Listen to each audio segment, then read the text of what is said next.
Olá, aluno. Vamos à pergunta que foi feita no bloco anterior, que dizia: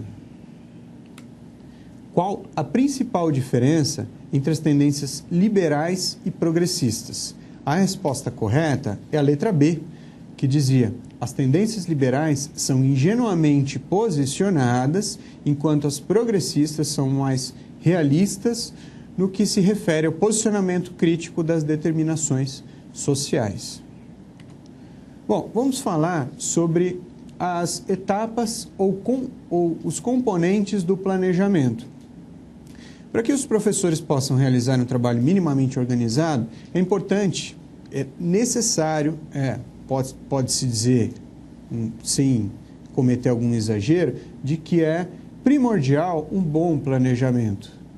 Não se pode imaginar que a atividade do professor vai acontecer totalmente como mágica na hora, como o professor vai improvisar, tudo vai acontecer lindo, maravilhoso, se não for bem planejado. Então, é importante o professor entender quanto isso tem que ser visto, como isso tem que ser visto. Isso tem que ser extremamente organizado, totalmente estruturado para que haja êxito nas tarefas que o professor se propõe a fazer.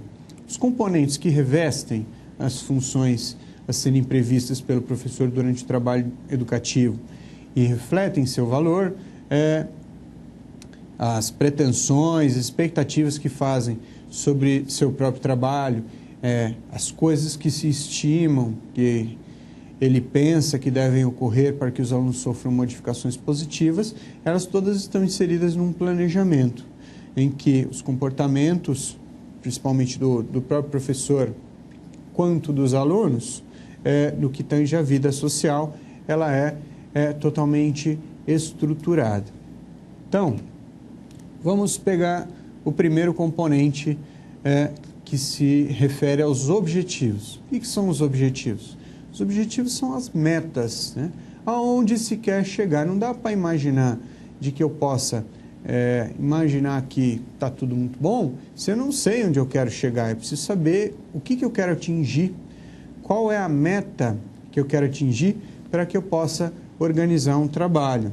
Então, pode se referir de que temos os objetivos gerais, são aqueles previstos para um determinado ciclo ou grau de ensino, ao final do ensino fundamental, que hoje tem 9 anos, ou final do ensino médio, que tem mais 3 anos, ou até mesmo, em caso de menos tempo, que é o final, por exemplo, de um ano de trabalho, um professor, por exemplo, de português ou um professor de matemática, pode dizer que ao final da 5ª série, pretende-se que o aluno tenha aprendido isso, aquilo, enfim, né? Uma série de coisas importantes de serem aprendidos em determinado nível de ensino. Então, gerais, por quê? Porque são maiores, são mais amplos, são mais inclusivos, são mais, nesse sentido, desculpa a redundância, mas mais gerais mesmo.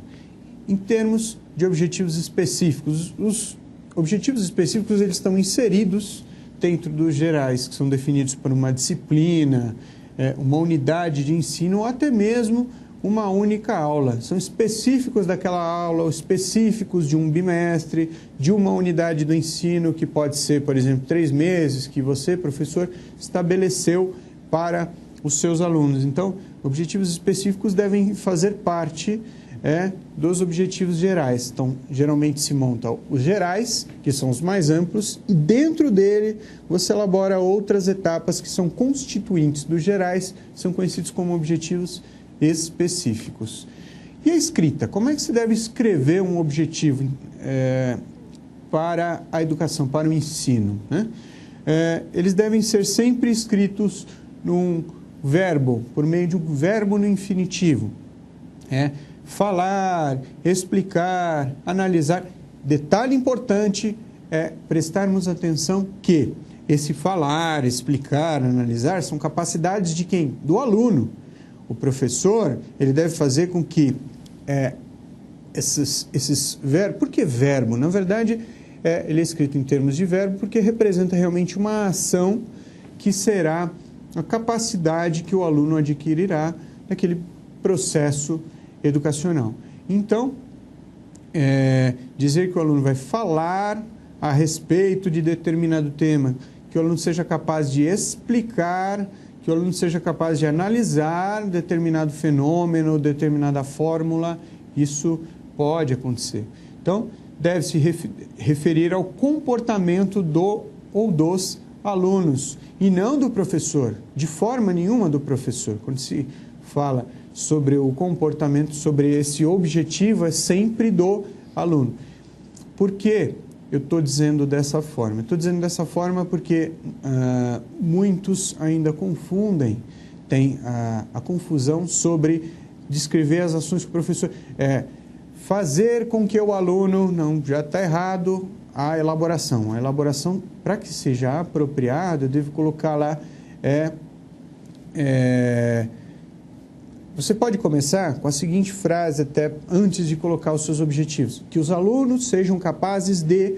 2 pontos. E aí sim coloca falar sobre determinado tema, explicar sobre determinado tema, dissertar sobre algum tópico, enfim, uma série de coisas que são típicas de cada área, mas que devem ser explicitados, colocados de maneira que representem o aluno e não o professor. Evitar conteudismos. O que é um conteudismo? É quando você coloca em termos de objetivo o próprio conteúdo, que nós vamos ver um pouco mais à frente. O conteudismo é quando você coloca, por exemplo, na língua portuguesa, se vai ensinar os verbos para o aluno. O verbo não é objetivo, é um conteúdo. É algo que será ensinado com outros objetivos. E quais são os objetivos? Você deve estabelecer. Então, o objetivo e o conteúdo são coisas complementares e não a mesma coisa. Evitar o conteudismo é evitar que o conteúdo seja colocado em termos de objetivo. E um bom exemplo, dado pelos parâmetros curriculares nacionais, que é uma fonte do governo, uma fonte importante, uma fonte que cai em concursos e que devem ser levados em consideração, é aqui uma elaboração que foi colocada propositalmente para se visualizar como seria a elaboração. Posicionar-se de maneira crítica, responsável e construtiva nas diferentes situações sociais, utilizando o diálogo como forma de mediar conflitos e de tomar decisões coletivas. Quem vai posicionar-se de maneira crítica? É o aluno. Então, não se refere ao comportamento do professor, e sim aonde o professor quer que o aluno chegue ao final de um determinado processo. Bom, os conteúdos que falamos agora, há pouco, eles são o conjunto de conhecimentos, de habilidades, de hábitos, de modos valorativos e atitudinais de atuação social, organizados pedagogicamente, didaticamente, tendo em vista a assimilação ativa e a aplicação pelos alunos de sua prática de vida. O que engloba os conteúdos? Conceitos, ideias, fatos, processos, princípios, leis científicas, regras. Quando, por exemplo, um professor de inglês ensina determinada regra gramatical de aplicação da língua estrangeira, ele está ensinando um conteúdo. O conteúdo não é o objetivo, mas é aquilo que é ensinado naquele momento, com outros objetivos, né? Então, quando ele ensina uma lei científica, uma habilidade cognoscitiva, o que é cognoscitiva? Da capacidade de conhecer, né? Modos de atividade, métodos de compreensão e aplicação, isso são conteúdos, o que não necessariamente faz parte do objetivo, mas faz parte do que é ensinado naquele momento de aula com outros objetivos. Métodos de ensino. Bom, nos métodos de ensino, a gente precisa diferenciar uma série de terminologias que são utilizadas aí. Mas, enfim, de maneira geral, para definirmos de maneira geral, os métodos de ensino diz respeito a como aplicar um conteúdo. Vamos definir os diferentes termos que temos aqui. Estratégia é uma descrição dos meios disponíveis pelo professor para atingir os objetivos específicos. Enquanto que, se você diz sobre o método, é um caminho a seguir para se alcançar um fim. o que para o professor acaba por ser um roteiro geral para a atividade, é o caminho que leva até certo ponto, não sendo o veículo de chegada, pois essa é a técnica. Então, para falarmos sobre a técnica, ela é a forma de se operacionalizar o método como a escolha de diferentes formas de aplicar o ensino. Por exemplo, dinâmica de grupo, dramatização, etc. E os procedimentos? Os procedimentos são a maneira de efetuar algo e consistem na descrição das atividades desenvolvidas pelo professor e pelos alunos. E os métodos, portanto, então podemos definir como as formas pelas quais os objetivos e os conteúdos procuram se manifestar no processo de ensino. O objetivo é onde eu quero chegar, os conteúdos é aquilo que vai ser ensinado, uma determinada aula, um determinado bimestre, enfim. E os métodos pretendem operacionalizar, ou seja, organizar para dizer como isso vai ser ensinado, como isso vai proporcionar o alcance dos objetivos. Recursos. Bom, os recursos de ensino são os componentes do ambiente da aprendizagem, que dão origem à estimulação para o aluno. Esses componentes podem ser o professor, os livros, os mapas, os objetos físicos, as fotografias, os CDs, as gravuras, os filmes, os recursos da comunidade, os recursos naturais, etc. Então, quando o professor vai ensinar alguma coisa para os seus alunos, às vezes uma imagem ajuda. Às vezes o recurso, por exemplo, da lousa, com um giz para escrever alguma coisa para desenhar, ou até mesmo filmes, enfim. A internet hoje é um recurso altamente utilizado e, ao meu ver, um dos mais importantes que se devem ser tomados como primordiais para um ensino, para uma instrução mais apropriada com as necessidades do ambiente social. Então, os recursos eles devem ser muito bem escolhidos, eles devem ser estruturados para facilitar toda a forma de aplicação dos conteúdos, a organização da forma de ensinar, elas podem ter como uma certa ajuda a utilização de determinados recursos. E a avaliação? A avaliação é o que fecha. Então, se já falamos de objetivos, falamos de conteúdos, falamos de métodos ou estratégias, procedimentos, e falamos sobre os recursos, como é que se avalia? E o que é avaliar? A avaliação é uma tarefa didática necessária e permanente do trabalho docente, do trabalho de um professor. Ela deve acompanhar um passo a passo do processo de ensino e aprendizagem. Por quê? Porque de nada adianta eu ensinar se eu não verifiquei se o aluno está aprendendo, aproveitando apropriadamente ou não. Até porque, se eu não avaliar, eu não percebo se minha atividade está simplesmente não surtindo efeito algum, ou se ela está tendo êxito, ou até para detectar dificuldades dos alunos de um ou outro aluno, ou até perceber potencialidades que um aluno tem e eu não adentrei ainda nesse terreno. Então, é um processo que se envolve coleta e análise de dados, tendo em vista verificar se os objetivos propostos foram atingidos ou não no âmbito escolar. A avaliação se realiza em vários níveis, no processo de ensino-aprendizagem, avaliação do currículo, do funcionamento da escola como um todo. Bom, temos 3 níveis aí.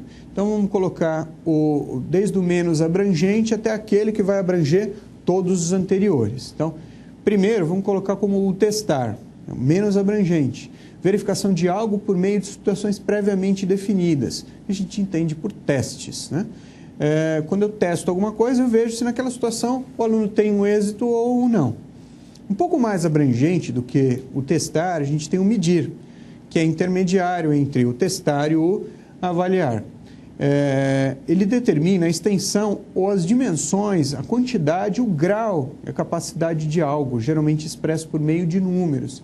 Então, quando eu estou medindo o quão bem o aluno foi em determinada atividade, se ele teve um aproveitamento de uma escala de 0 a 10 de 7 ou 8, se ele teve um aproveitamento em termos de 2, 3, né? Enfim, ou se eu coloco uma porcentagem, algo assim, eu estou medindo o aproveitamento do aluno. Quando eu quero alguma coisa mais abrangente, eu coloco a questão do avaliar, que envolve uma interpretação, uma apreciação sobre alguém ou alguma coisa, tendo como base uma escala de valores. Aí eu preciso refletir, verificar, para entender, dentro de todo o contexto, todas as dificuldades, todas as facilidades, toda a interação que houve entre o professor, no caso, a minha atividade, a do meu aluno, como tudo isso se desenrolou e o quanto eu posso imaginar ou interpretar que o aluno teve bom aproveitamento dessas atividades. Vamos ao momento de interatividade? A pergunta é a seguinte: qual a diferença entre os conteúdos e o método? A letra A diz: os conteúdos são de uma forma e o método é de outra. A letra B já diz que os conteúdos são práticos e o método é teórico. A letra C diz que os conteúdos são rígidos e o método é flexível. A letra D diz que os conteúdos são tudo aquilo que se ensina e o método é a maneira pela qual se ensina. E a letra E diz que os conteúdos são tradicionais e o método é alternativo. Pense um pouquinho e logo voltamos.